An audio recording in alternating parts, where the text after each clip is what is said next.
Good morning, everyone. Welcome back to the Spirit of Liberty broadcast. This is going to be another awesome day because we have an extra dose of awesomeness in the room with me. Pastor Fritts from All Scripture Baptist in Knoxville, Tennessee. Pastor Fritts, how are you doing? I'm doing good. I'm doing very well. Excellent. Did you have a good time last night? I did. Delighted to be here. It's interesting seeing nothing in Rock Falls. Yeah. Not much here, is it? It's a little smaller than Knoxville. It is. But I think the big tourist attraction of Rock Falls is Liberty Baptist Church. It is. It's the only reason I ever traveled out here. Yeah. You know how many people travel out here to come visit Liberty Baptist Church, but what else do people come travel out here for? Exactly.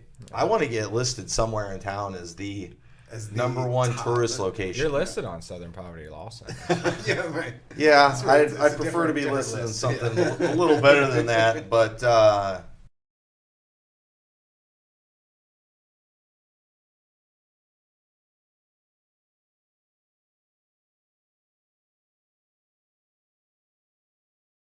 Run for president, then they would be coming for him. But yeah. Other than that, yeah. But we have officially declared ourselves the number one tourist spot in the town of Rock Falls, and I want somebody to prove me otherwise on that. So anyway, but we had a great time last night. We had our annual Christmas dinner, and it was so nice getting to do it in the new building. It looked super nice. The ladies did a fantastic job. It looked great. I mean, everything went good. It was so much fun, and looking forward to another great day at church. Pastor Fritts preaching both services today, so make sure you catch the preaching live streams. So thankful too. You know, I heard your wife talking about how cold it is up here, but it hasn't gotten cold yet. No, it's not bad. I mean, Yeah. It's about the same as back home. Yeah, I can't believe how nice it's been. I mean, today's supposed to be in the 40s, and we're in December. My church is praying. Are they? Yes. Yeah, they're probably. You guys are probably struggling down there in tribulation if it's in the 40s. Yeah. But anyway, we're very excited today. We have a new segment that we're going to be adding to the Spirit of Liberty broadcast. We're not going to do it yet. We're going to do our preaching clip of the week first, and everything's kind of got a little bit of a theme. Okay, now on some of the preaching clips, a lot of times I do ones that are kind of go along with what we're talking about. And Pastor Fritts, you made preaching clip of the week one time too. Did you know that? I did not know that. That was with the kids episode. That's like winning an Oscar and not knowing you won the Oscar. It's like Andrew Cuomo winning an Emmy. Right, but how do you win it? How do you win an Emmy or an Oscar and not know that you won it? I mean, I'm insulted. That's humility. I declared this like a career moment for you when you got featured on here and you didn't even know. Well, Well, imagine the post office was busy with all those mail-in ballots. They couldn't give me the letter. That's what it was. But so Pat, you made it the week we did the one with the kids, because we did one with the kids, and I used a clip from when you were preaching about soul winning with children. Mm-hmm. So so the biggest moment of your life, and you didn't even know it happened. But we declare this a big moment for all preachers whenever they get featured as preaching clip of the week. So and sometimes, so it's like going with the theme. Sometimes it's just like a really good clip, and some clips not real exciting, not that great. But I need people. I need people's help finding these ones. I didn't get to listen to a whole lot of sermons this week, but I found this one that was featured on IB Preacher Clips. I wanted to use it because it kind of goes along with what we're talking about. I like the point he made. It was good preaching at that moment. This guy, though, all right, please don't investigate him. He's a hardcore camp meeting guy, camp meeting royalty. Some famous camp meeting videos out there. But at the same time, I like what he said, and I had to use it too because we're also wanting to talk about the Southern culture in the Baptist world. Well, Pastor Fritts is here since you're from that part of the world. But anyway, let's go ahead and get that sermon clip ready, and we will feature our preaching clip of the week. I left my paper to make sure I get these details right. It's Pastor Barry Goodman from Faith Baptist Church in Shelby, North Carolina. So congratulations to him on making preaching clip of the week. So let's go ahead and listen to him.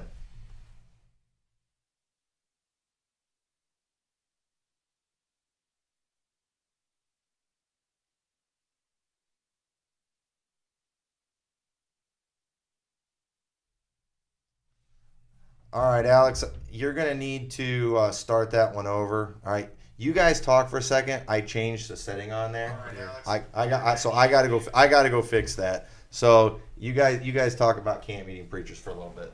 So have you been to a camp meeting down in the South, or?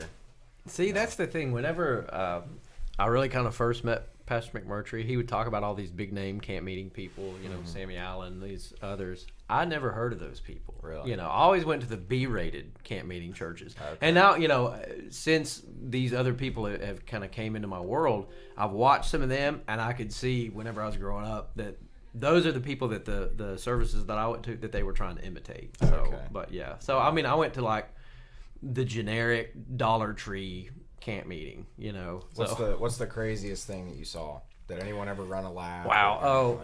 See, and it's not specifically Baptist, because the church that I grew up in was like it was a missionary Baptist church. Yeah. And I seen all sorts of crazy stuff. Yeah. I mean, there's a lot of people in the church that believe Pentecostal doctrine. People would speak in tongues. People would shout. People would run aisles. People would jump up and down. People would fall on the floor. I mean, it was just insanity. It was literally like a circus show.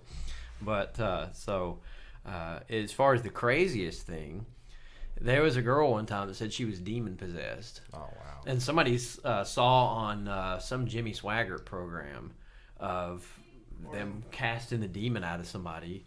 So they tried to recreate that. And they brought this Bible, like a family Bible, the ones that weigh like 1,400 pounds. They put that family Bible up at the front of the church, and this demon-possessed girl stands on the Bible, and all the men of the church come up there, and they're praying for her, and everybody's praying out loud, and she's screaming. I was a kid. I was hiding under the back pew. But, I mean, that's probably the strangest thing that I ever experienced. It was it was really bizarre. Yeah. Was that Baptist? Missionary Baptist church. Wow. Well, that's exciting. Well, Alex, if you can move that thing back to the beginning of the video and then start that up again. I changed the setting on there when I was doing something, so we'll start that again. We want to make sure you hear that. Folks, I'm not even going to lie. I'm in over my head when it comes to the technology that we've got set up here. We're getting better, but like every time I add something, we've got to kind of like redo everything. So, yeah, you need to go down to the bottom of the screen and move that little round thing all the way over to the left, and then that'll get it there. It's kind of hard to see what you're doing on there. But yeah, so do you think there's a lot in common? Do you think the camp meeting crowd a lot of times gets what they do from the Pentecostals? Oh, I've heard Tony Hudson make the statement that if the Baptists hadn't lost their shout, there wouldn't be a Pentecostal movement. Right. Yes. So, I mean, I do to a degree. I think that they equate all this hype and emotionalism with the Spirit. And so they try to recreate that. And if it's not there, they're going to drum it up any way they can. So. Right. Yeah, it does seem like they're stealing from the Pentecostals. But all right, well, let's go ahead and watch this clip. Think we're ready to go now.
All right, turn up. Well, apparently we got no sound. I don't know what I did. You can here. Go ahead and mute that. Or no, mute this. We're becoming what we thought. We just are not technically savvy with stuff. Man, well, hopefully our other segment works. So I don't know if it will. We might have to save that for next week. We need to save that for next week because that can't be messed up. Yeah, we cannot mess that up. I don't know what I not the did wrong. premiere. I had it all set up before.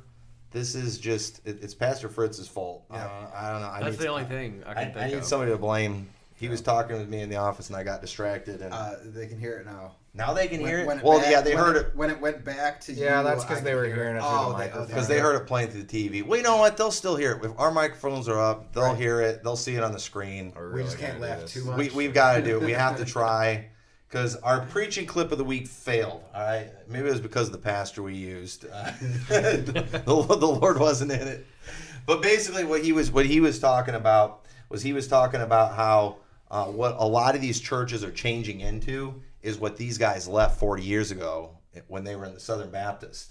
And one thing that is a fact, but people my age just refuse to recognize it because they weren't there and they didn't see it, and they're not listening to the previous generation. Is like my dad left the Southern Baptist movement, and when he was ordained Southern Baptist, and then later went independent. And a lot of the preachers that were in my life growing up, that I grew up listening to, in fact, most of the preachers that participated in my ordination were originally Southern Baptist, and then they all came out of it in like the late 70s and early 80s. And so I wasn't around during that time to see what all was going on and what happened and why they left it. But it was because of all the liberalism and a lot of junk that was going on. And now guys like me who grew up in the independent Baptist movement are literally turning back into what these guys left. And they all do it thinking, we've seen the light, we've evolved, we've grown, and they don't realize what they're getting into. And they're very disrespectful to the previous generation. Obviously the previous generation's made some mistakes. They've done some stuff wrong. But maybe it's because they've got some old Southern Baptist, hang-ups, or some of it's rubbed off on them. They've carried it over.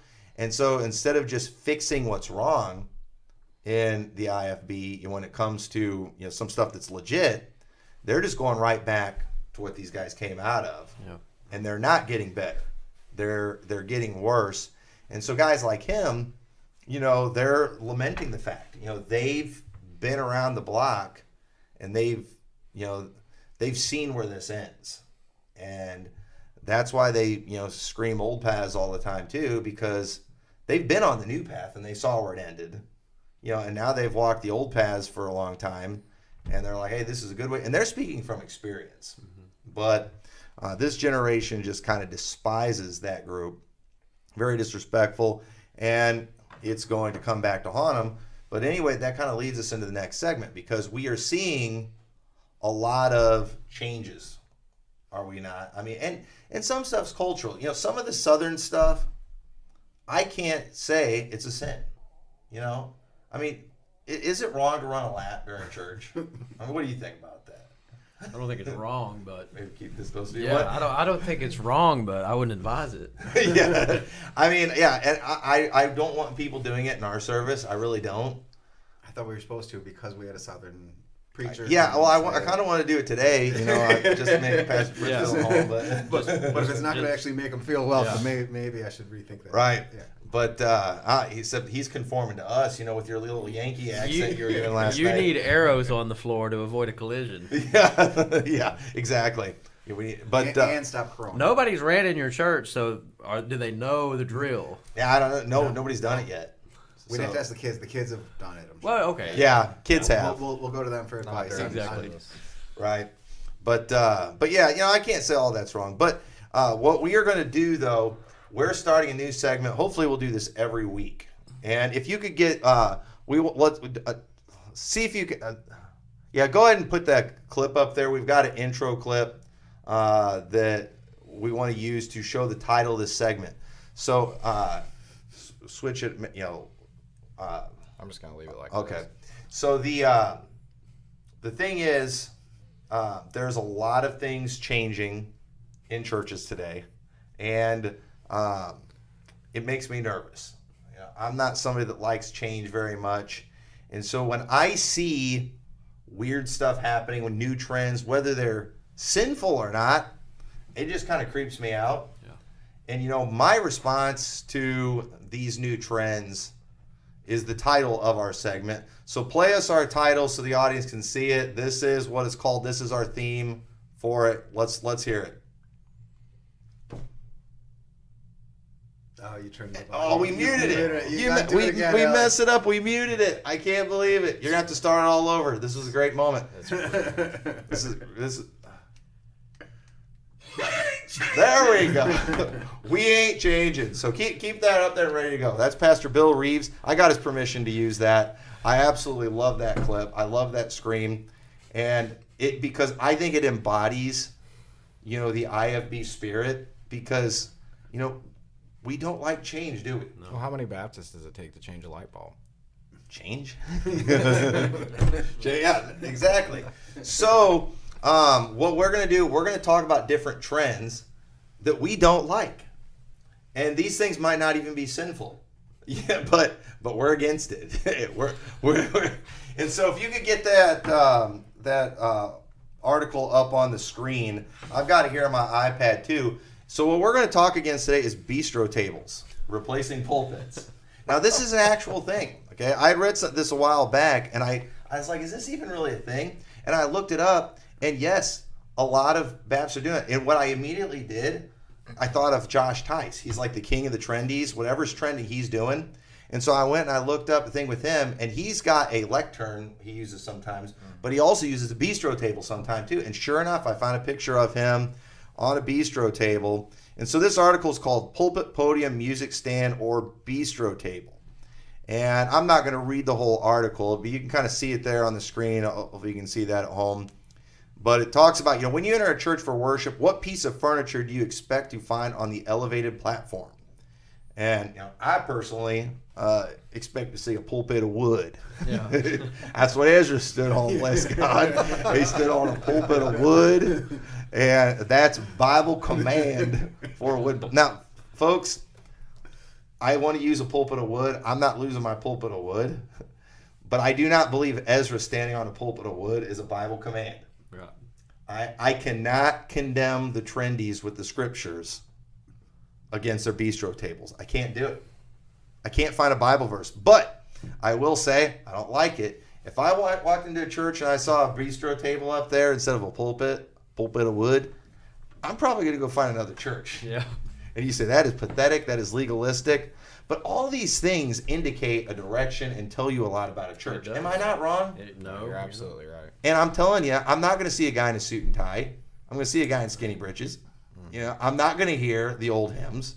I'm going to hear 7-Eleven CCM. I'm going to watch a girl up there on tight breeches singing, the praise songs. I'm going to see all that stuff. Mm-hmm. It's just a fact. So, listen, I'm not stupid. Yes, I can't condemn that bistro table, but I'm going to tell you, I don't like it, and we're not getting one. We ain't changing. But so he has these things. He's got the wooden pulpit. It can be a natural stained or painted wood. It is usually equipped with a hidden storage space, sometimes a clock, maybe even a lamp. The wooden pulpit establishes a high view of preaching authority. That's what they don't like. These guys hate authority. Yep. Since the Reformation, wooden pulpits have been placed front and center to project the importance of the preaching/teaching moment in the worship service. And then they've got, after that, we're not going to read all this, they've got the plexiglass pulpit. That's where they go first. They get them glass pulpits, taking the wood out of our pulpits. And then they have the cell phone tower, is what it's called there. And then you have the music stand, is number 4. And then the iPad pulpit is 1. And then down at number 6, you have the bistro table. Now let's read this. So listen to this. It says, in the world of conversation and dialogue, a new pulpit concept has emerged. Enter the bistro table. The bistro table says to the hearers, welcome, pull up a chair, let's chat. No judgment, no tradition, just conversation. Now right there, that creeps me out right there. But it does. That's what it does. Yeah, because so the thing is, churches today, they listen to the news media too much. They're so afraid of looking judgmental and all that stuff, and they hate authority. They don't want to be intimidating. They want to be non-threatening. That's why they don't want to wear their suits and ties. They want to dress up. like the world. So nobody feels intimidated, and so they use these bistro tables so we can feel like we're at a coffee shop, having a conversation. Go to Starbucks. Listen, there's nothing threatening about Starbucks. Most time when I walk into Starbucks, I think I could take on every one of these people with my bare hands. It's just these queer little skinny jean dudes in there, and I'm not threatened at all. But the thing is, sometimes we need our faces ripped in church. We need a preacher to get and preach with authority, like Jesus did, and like John the Baptist. But the last one they have on here is the high chair and monitor. So that's where they sit on like a bar stool and stuff. So if you could show that picture I found, and what's funny, I was reading this, and then I just saw a picture. I don't know if you can get the picture to come up on the screen. The recovering fundamentalists. They're these guys that are really trying to push people to get out of the IFB and go liberal and put on the skinny jeans and be sissy and effeminate and all that kind of stuff. And I found a picture of J.C. Groves, one of the guys, and that he just posted on Twitter of him. Look at that, sitting on a high chair at a bistro table, preaching to a bunch of young people, and just looking at him there. It's got a kind of a lumberjack look with the trees and stuff in the background. But let me say something though. We have to at least give these guys credits that they don't dress like homos. No, they don't dress like homos. The recovering fundamentalists, they don't. I haven't seen them dress like homos. I have to admit that. I can give him like a 25% pass for the bistro table because he's not wearing skinny jeans. Dude, he's got like work boots on. Yeah, too. He looks like a human being. He looks like a man. Yeah. Okay, so I'll give him that. While we've been talking about effeminate skinny britches dudes, J.C. Groves is dressed like a man. Looks like he's been out chopping, wood in the forest, and so he probably got those jeans from Abercrombie. Where they already are worn, like you've been working in them. Yeah, right. But anyway, so bistro tables, that is a thing. All right, if it is a big thing in churches, it's trending. I've seen a lot of trendies do it since I heard about it, and I'm always late to these things. That article I read there, that was from 2015. Yeah.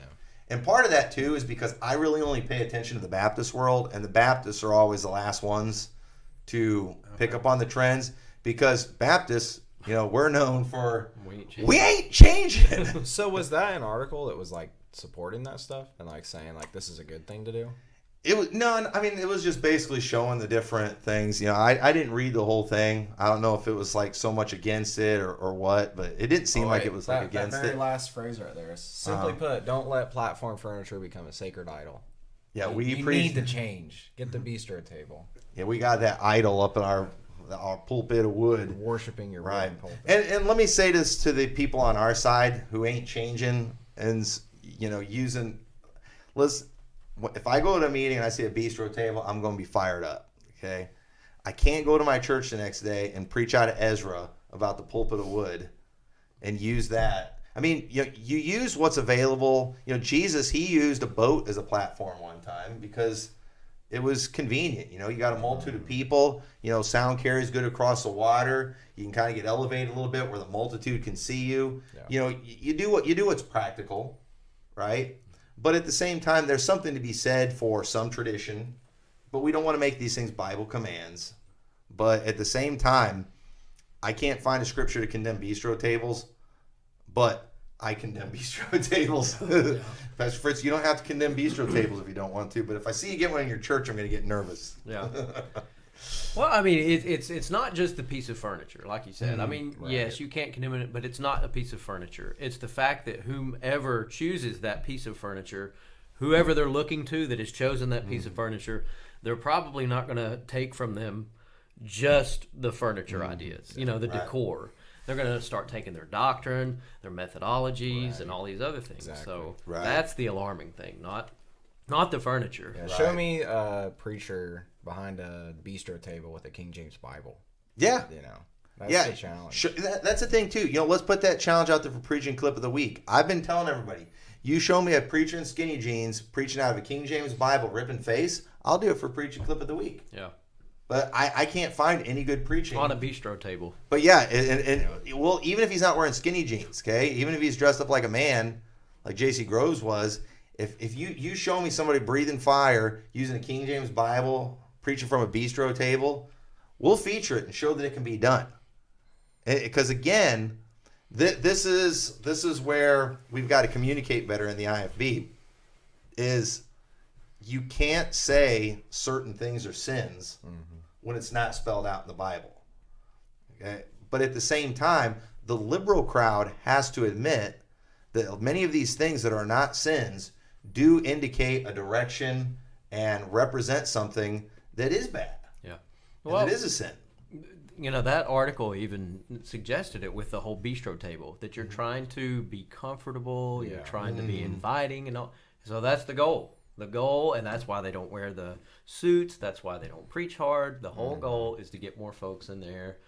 And I always say pad the offering plate. Yeah. What other, and have some notoriety. What other purpose would you have for? Well, at face having value, they can use the facade of like, oh, we're just trying to get a bunch of people in to get saved. But the thing is, we can go door to door soul winning and talk to these people and ask what church they go to, and majority of the time they're not saved. Like the larger, bigger churches, all the time when I went soul winning back in our town in Ohio, and I knew the church was better in the area because I'd actually been to them. There was this one church all the time. It was called The Tree.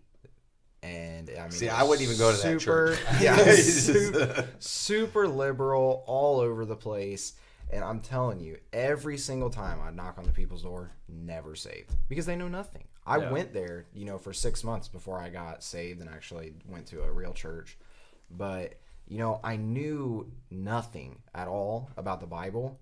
And I went there for 6 months and I left and I still knew nothing at all about the Bible. Like, it was fun. It was cool. All my friends went there, but we didn't care about anything. I mean, we were still involved in all the sin that normal teenagers that go to public school do. And it's because there's no substance of anything. I mean, and that's the road that these churches are leading to, is where there's just no doctrine, there's no, preaching, there's nothing. It's just fun. The only time we use the Bible is when, we would play a game where the guy at the front would just kind of open the Bible, find a random verse in the Bible, and then say, you need to find that verse and, stand up and yell it the fastest, whoever can do it. And the thing is, we never read our Bibles at all. So he would pick some random book, like, I don't even know, like Joel or something that no one had and it literally would take us like a minute. People would have to open up to the front and find the page numbers and then flip through the pages and figure out. I mean, people knew nothing at all. It was embarrassing, Right. honestly. Well, that's good. That'll probably be another segment if we ain't changing too. Just some of these weird hipster trendy names too, like The Tree. Yeah. Now, There was another one named The X in that same town. The X. I would X that off my list. yeah. I knocked the door of just randomly door knocking. Guy comes to the door, long hair, Nirvana t-shirt on, with like a flannel shirt over top of it, unbuttoned. And, hey, if you die today, oh yeah, I'm a pastor of a Maker City church. Man. Just some big trendy church that it's taken over one of the old eclectic buildings downtown Knoxville. I guarantee he's probably got a bistro table. Oh yeah. For sure. So, but you have long hair and you're wearing a Nirvana t-shirt. Hey, back when I did waterproofing estimates, I did one for a church, a Lutheran church. Yeah. And I went out there and I met the pastor. Met me there, and I was expecting. I was told I was going to meet the pastor. Well, big, heavy, freaky looking dude with a Kiss t-shirt meets me there. And I thought I was going to meet the pastor. And this guy too, he was just dumb looking. He said he looked like he just got out of his mom's basement after playing, video games for who knows how many hours, just dirty, smelly looking. The dude was the pastor wearing a Kiss t-shirt. Man. Okay, I hope I never get that trendy. Yeah. Right. But I'm telling you, and this guy, he had no idea what was even going on in the church. He was just there reading the sermons they send him every week, because they in that, they're not part of the denomination too. They send him their sermons, and he had no idea what was going on. We had to wait for the deacon to get there because he just had no clue what was going on in the church. Yeah. He just goes up there and does their little hocus pocus, rituals every week. We have a church in Knoxville. I think it's funny. The name of the church is The Grove. And I'm like, the Grove in the Bible is where they went and worshipped all the idols. And all the sodomites would, weave hangings for the Grove. Yeah, Like, that will be a segment of the We Ain't Changing the church names. Yeah, We'll do that the next church. week. Yeah, maybe we'll do that one next week. And you show me a church that's got like one word in their name. Yeah. With no denomination or without church or something like that in their name. That's another Ripping automatic. face. That's another automatic preaching clip. Yeah. Okay. Okay. Preaching clip. You show me a preacher with a King James Bible, breathing fire, ripping face, with the church with one name, like one word in their name, and we'll feature it. What's Phil Kidd's church's name? Kingsport of Emmaus. Or Emmaus of Kingsport. Yeah. Emmaus of Kingsport. That's Emmaus of King. Yeah, you'll get some good clips out of Phil Kidd. Yeah. Every now and then. You'll get some bad ones too, but he's still every once in a while gets a good one in there every now. We got to and then. move on to the southern churches. It's not. Yeah, we got to get back to that. We're running out of time. I'm sorry about all the weird technical difficulties. We're gonna get this all nailed down eventually. That's gonna be my goal for 2021. Yeah, we'll take care of it. Yeah. Don't worry about it. Men always get things done. Yeah, we get it done eventually. You don't have to remind us every 6 months. But anyway, so yeah, back to Southern churches. So again, the culture is different. Now I know your church, you're in Tennessee, but you guys aren't. You don't act like idiots. Yeah, yeah. So I mean, I guess a lot of people. I mean, especially from here, when they see that stuff, they're just like freaked out and weird. But at the same time, for me, I grew up going to a lot of those things. It seems pretty normal to me. So I mean, when it comes to pastoring but people from the South that have probably been around that, I mean, do you ever feel like any of that's like creeping in your church, or No, is it foreign to your people? It is foreign to our people. We have like, I think 4 or 5 couples from California. So we have all these migrants. I don't even know that we have really any sort of Tennessee natives there. Mm-hmm. So because you're right in the heart of it, you guys could go to a camp meeting whenever you wanted. Probably, I'm sure there's a camp meeting within a couple hours of you. Phil Kidd, I mean, he's maybe an hour and a half away from me. Really? Yeah, he's not far. Yeah, see, that'd be worth the trip. You get a real blessing from that. Yeah. Pastor Boyle went and visited his church. He went to go do an interview with them for a documentary, and apparently it was pretty interesting. Yeah, I remember hearing that story. I still haven't got to see that interview. I can't wait to watch that. But yeah. So but one of the things too that I guess what are some of your favorite things? I don't know if I should put. I mean, like I personally enjoy watching this stuff. I mean, I absolutely love it. But at the same, like the screaming women thing. Have you ever been in a service and seen that women scream? Oh yeah. There was a lady. She would sing, and I don't even remember. There was one particular song that was like her song, and she would get up and sing, and she would just start shouting, and wah! And she'd throw the microphone, and I mean, she did it multiple times. So at various churches, so it wasn't like that's hilarious. Yeah, but that was kind of her calling card. But I mean, women screaming, shouting, saying amen, that's normal. Right. The more noise, the better. Right. The more the Spirit's, but you just mind the Spirit. Well, one of the things too that you'll often see in these churches is people that have like been around them for a long time too. It becomes like predictable. Like there's a way it usually starts. So a lot of times it starts with the women screaming. Women usually lead in getting the Spirit to move, and it all because the thing is when a woman screams, it affects you emotionally, doesn't it? I mean, it's like you get a little freaked out or whatever, and so you feel like you got to do something, right? It's just take some Tylenol. Yeah, it's instinctive in a man when a woman screams, you need to do something, but she's not in trouble, she's not in danger, but it's like you have to do something. And so what seems to usually happen next, maybe the guys start shouting, maybe one runs a lap, but another thing that I think is hilarious they do in the camp meetings is then they just start going to the altar. Yeah. Have you ever seen the altar get filled during the song service? Yeah. Have you guys ever seen anything like that? Yeah, I have. Been there? Yeah, that's always an interesting thing, and that's the sign. That's how you know the Spirit's really right. Moving. If somebody comes to the altar and it's outside of the altar call time, oh wow, we have to respond to this. Well, and the thing, I'm not saying none of this stuff can ever be real, but here's the problem. These preachers go and they talk about, man, we had a meeting, the Lord blessed. I mean, you know it's on when people's come to the altars. We haven't even given the invitation. Yeah. Well, now you tell people that, and they want the Holy Spirit to show up. They're just going to do it. Yeah. It's not even. And I was at a service one time where that happened, where people started going to the altar during the preaching, and literally by the time the preacher wasn't real far into the sermon, he probably preached maybe 10, 15 minutes. People started going to the altar, and before you knew it, everyone was at the altar. I mean, almost nobody was left. Yeah, but he'll tell that story for 10 years. Oh, they're still telling it. Well, then when they're you're still the talking guy about it. left, it's like eventually it becomes an obligatory thing. Like, Right. You have to go to the altar too, because otherwise you're the guy. Well, sitting yeah. there, You're the didn't only get one without movement of the the- Spirit. Yeah, you get called out. I've had that happen before. But yeah, so then after they filled the altar, he just quit preaching, and they just went right into the invitation. Probably lasted for about an hour. Well, so then the next year, everybody talked about that all year.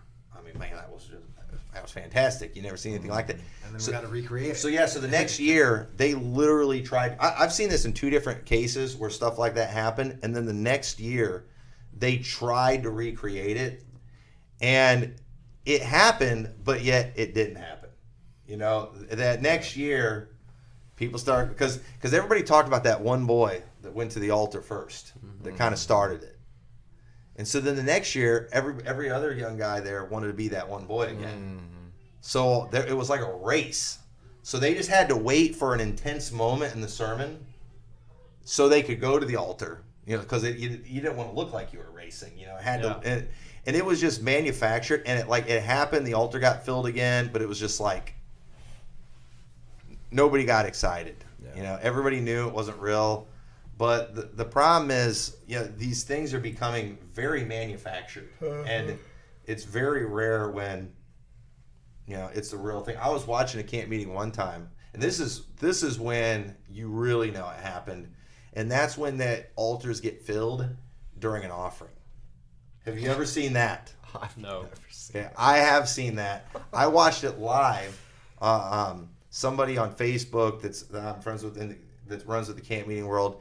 He shared a video of a camp meeting, and so we were driving somewhere. I was like, well, let's watch it. So we start watching it, and there was an altar call going on. People are up but it wasn't the altar call; it was the offering.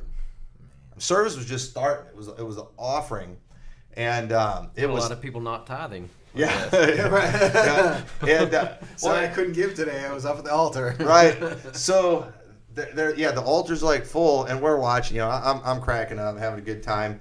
But I was like, I told my wife, I was like, this is the offering. I was like, the altar's getting filled during the offering, and so I knew that's when it's really on. That's like the pinnacle, of the Holy Spirit showing up was when it gets filled during the offering.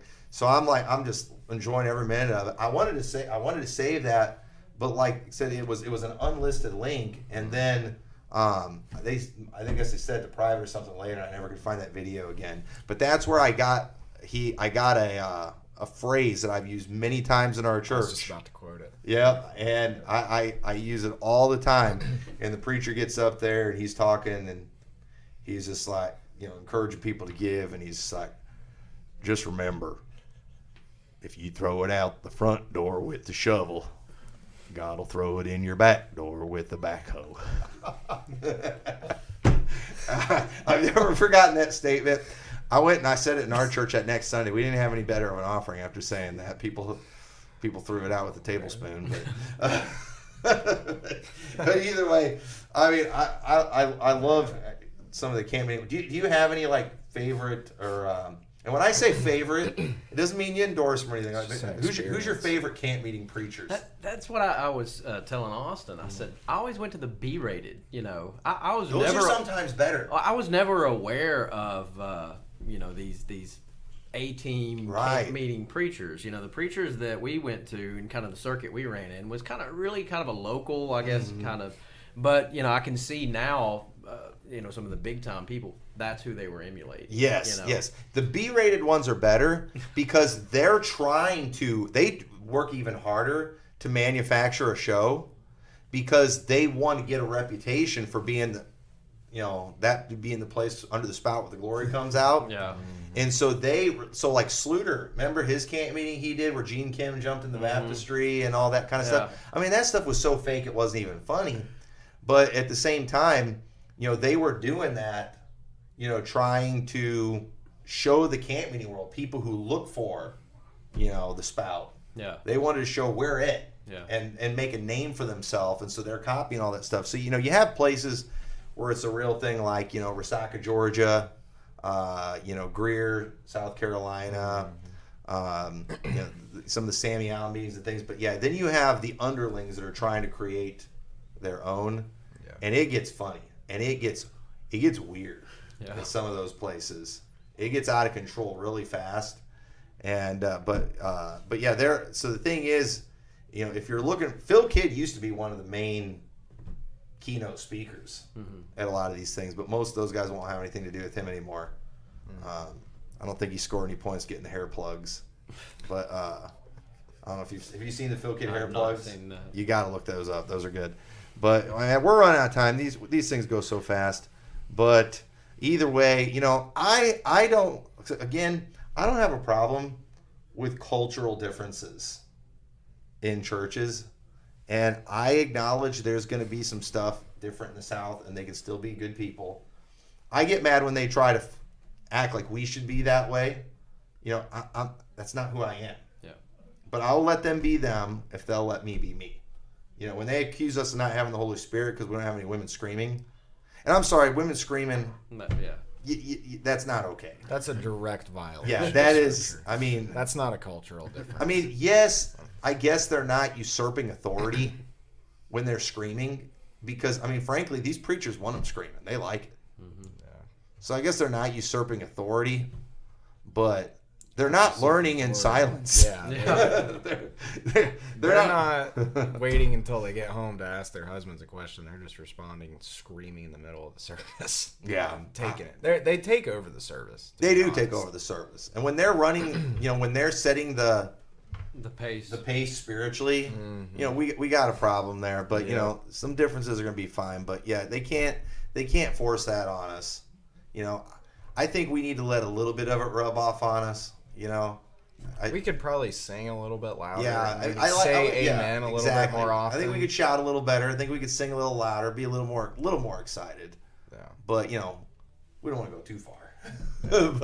but either way, well, we better wrap this up. Pastor Fritts, appreciate you being on the show today. Yes, Looking sir. forward to preaching this afternoon.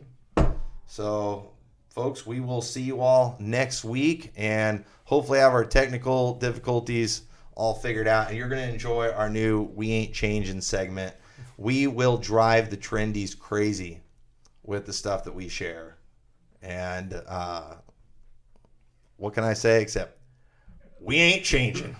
God bless you. We'll see you all later.